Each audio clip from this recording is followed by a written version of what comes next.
Rice ಐಟಮ್ಸಲ್ಲಿ ಮಾಡುವಂತಹ ಯಾವ breakfast ನಿಮ್ಮ ಫೇವ್ರೇಟ್ ಅನ್ನೋದನ್ನು ನನಗೆ ಕಮೆಂಟ್ ಸೆಕ್ಷನಲ್ಲಿ ಹೇಳಿ. ಈ ಹಿಂದೆ ಎಕ್ಸ್ಟ್ರಾ ಫ್ಲೇವರ್ಸ್ನಲ್ಲಿ ನಾನು ಪುಳಿಯೋಗರೆ ಪುಡಿ, ವಾಂಗಿಬಾತ್ ಪುಡಿ, ರಸಂ ಪುಡಿ ಇದೆಲ್ಲದನ್ನು ಮಾಡಿ ತೋರಿಸಿದ್ದೆ. ಆದರೆ ಇವತ್ತು ನೀವು ರಿಕ್ವೆಸ್ಟ್ ಮಾಡಿರುವಂತಹೇ ಬಿಸಿಬೇಳೆಬಾತ್ ಪುಡಿನ ಮಾಡಿ ತೋರಿಸ್ತಾ ಇದ್ದೀನಿ. ತುಂಬ ಸಿಂಪಲ್ ಆಗಿ ಮಾಡಿದರೂ ಕೂಡ ನಾನು ಹೇಳಿರೋ ಥರ ಮಾಡಿದರೆ ನೀವು ಯಾವುದೇ ಪ್ರಿಸರ್ವೇಟಿವ್ ಇಲ್ಲದೆ ತಿಂಗಳಾನ್ಗಟ್ಟಲೆ ಇದನ್ನು ಹೊರಗಡೆನೇ ಸ್ಟೋರ್ ಮಾಡಬಹುದು.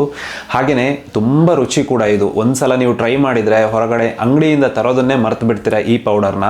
ಹಾಗೆಯೇ ಇಲ್ಲಿ ತುಂಬ ಇಂಪಾರ್ಟೆಂಟ್ ಟಿಪ್ಸ್ಗಳನ್ನು ಕೂಡ ನಾನು ಕೊಟ್ಟಿದ್ದೀನಿ. ಕೊನೆ ತನಕ ವಿಡಿಯೋನ ಸ್ಕಿಪ್ ಮಾಡದೆ ನೀವು ಒಂದ್ಸಲ ನೋಡಿ, ಒಂದ್ಸಲ ಟ್ರೈ ಮಾಡಿ, ಖಂಡಿತ ನಿಮಗೆ ಇಷ್ಟ ಆಗುತ್ತೆ. ಹಾಗಾದರೆ ತಡ ಮಾಡೋದು ಬೇಡ, ಈ ವಿಡಿಯೋನ ಇವಾಗ ನಾವು ಚೆಕ್ ಮಾಡೋಣ.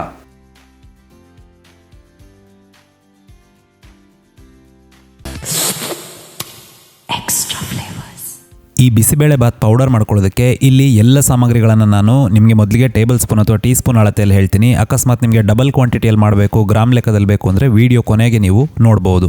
ಸೊ ಇಲ್ಲಿ ಮೊದಲಿಗೆ ಧನಿಯಾ ನಾನು 5 ಟೇಬಲ್ ಸ್ಪೂನ್ ಅಷ್ಟು ತಗೊಂಡಿದ್ದೀನಿ. ಉದ್ದಿನ ಬೇಳೆ ಅಥವಾ ಉದ್ದಿನ ಕಾಳು ಎರಡನ್ನೂ ಹಾಕ್ಕೋಬಹುದು. ಇದು 2 ಟೇಬಲ್ ಸ್ಪೂನ್ ಅಷ್ಟು. ಕಡಲೆಬೇಳೆ ಇಲ್ಲಿ ಕರೆಕ್ಟಾಗಿ 2 ಟೇಬಲ್ ಸ್ಪೂನ್, ಎರಡನ್ನೂ ಈಕ್ವಲ್ ಆಗಿ ತಗೋಬೇಕು. ಹಾಗೆಯೇ ಅರಿಶಿನ ತಗೊಳ್ಳುವಾಗ ನೀವು ಅರ್ಧ ಟೀ ಸ್ಪೂನ್ ಅಷ್ಟು, ಟೇಬಲ್ ಸ್ಪೂನ್ ಅಲ್ಲ ಟೀ ಸ್ಪೂನ್ ಅಷ್ಟು ಹಾಕ್ಕೋಬೇಕು.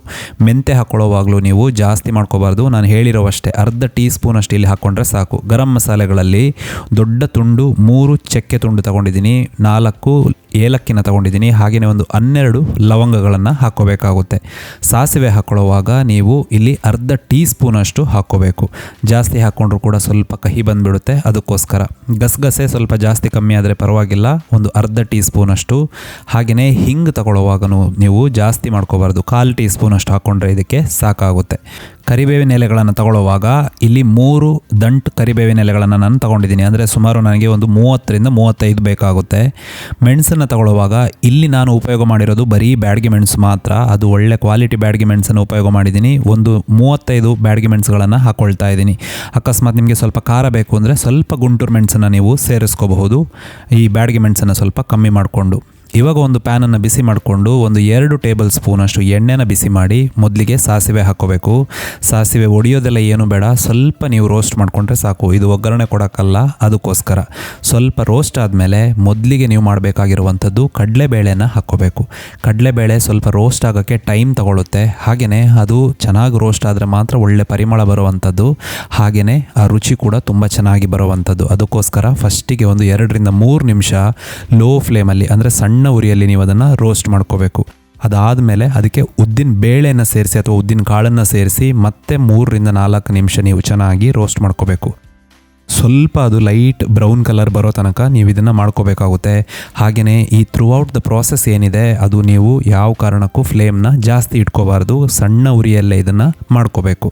ಇವಾಗ ನೋಡಿ ಸ್ವಲ್ಪ ಲೈಟ್ ಎಲ್ಲನೂ ಬ್ರೌನ್ ಕಲರ್ ಬಂದಿದೆ, ನೀವು ನೋಡ್ತಾ ಇರಬಹುದು. ಇದೇ ಥರ ಕಲರ್ ಬರೋ ತನಕ ನೀವು ರೋಸ್ಟ್ ಮಾಡಿಕೊಂಡು ಗರಂ ಮಸಾಲೆಗಳನ್ನು ಏನು ತಗೊಂಡಿದ್ದೀರಾ ಆ ಗರಂ ಮಸಾಲೆಗಳನ್ನು ಸೇರಿಸ್ಕೊಂಡು ಮತ್ತೆ 1 ನಿಮಿಷ ನೀವು ರೋಸ್ಟ್ ಮಾಡ್ಕೋಬೇಕು.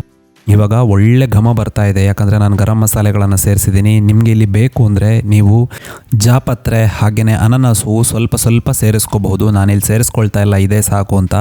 ಇವಾಗ 1 ನಿಮಿಷ ಆದಮೇಲೆ ಇದಕ್ಕೆ ಕರಿಬೇವಿನ ಎಲೆಗಳು ಏನಿದೆ ಅದನ್ನು ಹಾಕ್ಕೊಳ್ತಾ ಇದ್ದೀನಿ. ಕರಿಬೇವಿನ ಎಲೆಗಳು ಹಾಕ್ಕೋಬೇಕು. ಅದ್ರ ಜೊತೆಗೆ ನಾವು ಮೆಂತೆ ತಗೊಂಡಿದ್ವಲ್ಲ ಆ ಮೆಂತೆನ ಕೂಡ ಇಲ್ಲಿ ಸೇರಿಸ್ಕೊಳ್ತಾ ಇದ್ದೀನಿ. ಹಾಗೆಯೇ ಧನಿಯಾ ಏನಿದೆ ಧನಿಯಾ ಕೂಡ ಹಾಕ್ಕೊಳ್ತಾ ಇದ್ದೀನಿ. ಇದೆಲ್ಲದನ್ನು ಹಾಕ್ಕೊಂಡು ಇವಾಗ ಧನಿಯಾದಿಂದ ಸ್ವಲ್ಪ ಹೊಗೆ ಬರೋ ತನಕ ನಾವು ಇದನ್ನು ಚೆನ್ನಾಗಿ ರೋಸ್ಟ್ ಮಾಡ್ಕೋಬೇಕಾಗುತ್ತೆ. ಈ ಧನಿಯಾ ಹಾಕಿದ ಮೇಲೆ ಕೂಡ ಸ್ವಲ್ಪ ಟೈಮ್ ತಗೊಳ್ಳುತ್ತೆ. ಹಾಗೆಯೇ ನೀವು ನೋಡ್ತಾ ಇರ್ಬೋದು, ಮೊದಲಿಗೆ ನಾವು ಕಡಲೆಬೇಳೆ ಉದ್ದಿನ ಬೇಳೆ ಹಾಕಿದ್ವಿ, ಅದು ಕೂಡ ಸ್ವಲ್ಪ ಜಾಸ್ತಿ ಕಲರ್ ಬರ್ತಾ ಇದೆ. ಸೊ ಇದೇ ಥರ ಬರೋದಕ್ಕೋಸ್ಕರನೇ ನಾನು ಫಸ್ಟ್ ಹೇಳಿದೆ ನಿಮಗೆ, ಸ್ವಲ್ಪ ಲೈಟಾಗಿ ಬ್ರೌನ್ ಬಂದರೆ ಸಾಕದು ಅಂತ. ಸೊ ಇವಾಗ ಧನಿಯಾ ಕೂಡ ಒಂದು 3ರಿಂದ 4 ನಿಮಿಷ ನಾನು ಚೆನ್ನಾಗಿ ಇದನ್ನು ರೋಸ್ಟ್ ಮಾಡ್ಕೊಂಡಿದ್ದೀನಿ. ಇವಾಗ ಇದಕ್ಕೆ ಕೊನೆಗೆ ಗಸಗಸೆನ ಸೇರಿಸ್ಕೋಬೇಕು. ಗಸಗಸೆ ಜಾಸ್ತಿ ಹುರ್ಕೋಬೇಕು ಅಂತಿಲ್ಲ.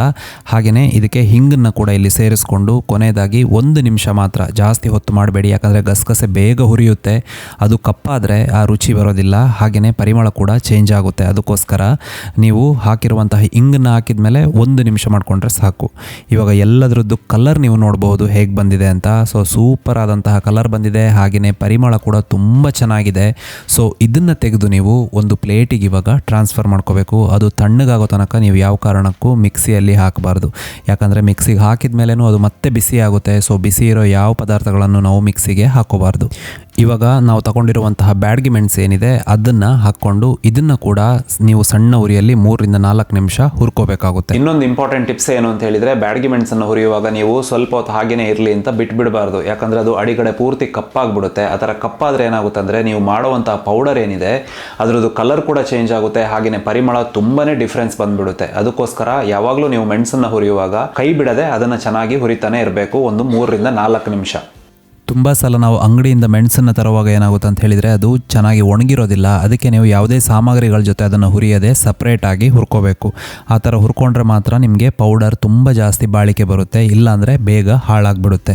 ಸೊ ಇವಾಗ ಇದು ತಣ್ಣಗಾದ್ಮೇಲೆ ಎಲ್ಲದನ್ನು ತೆಗೆದು ನಾನು ಮಿಕ್ಸಿ ಜಾರಿಗೆ ಹಾಕ್ಕೊಳ್ತಾ ಇದ್ದೀನಿ. ಹಾಗೆಯೇ ನಾವು ತಗೊಂಡಿರುವಂತಹ ಅರಿಶಿಣ ಏನಿದೆ ಅದನ್ನು ಕೂಡ ಹಾಕ್ಕೊಳ್ತಾ ಇದ್ದೀನಿ. ಅರಿಶಿಣ ಹಾಕ್ಕೊಂಡು ಇದನ್ನು ತರಿಯಾಗಿ ನಾವು ಪೌಡರ್ ಮಾಡ್ಕೋಬೇಕು.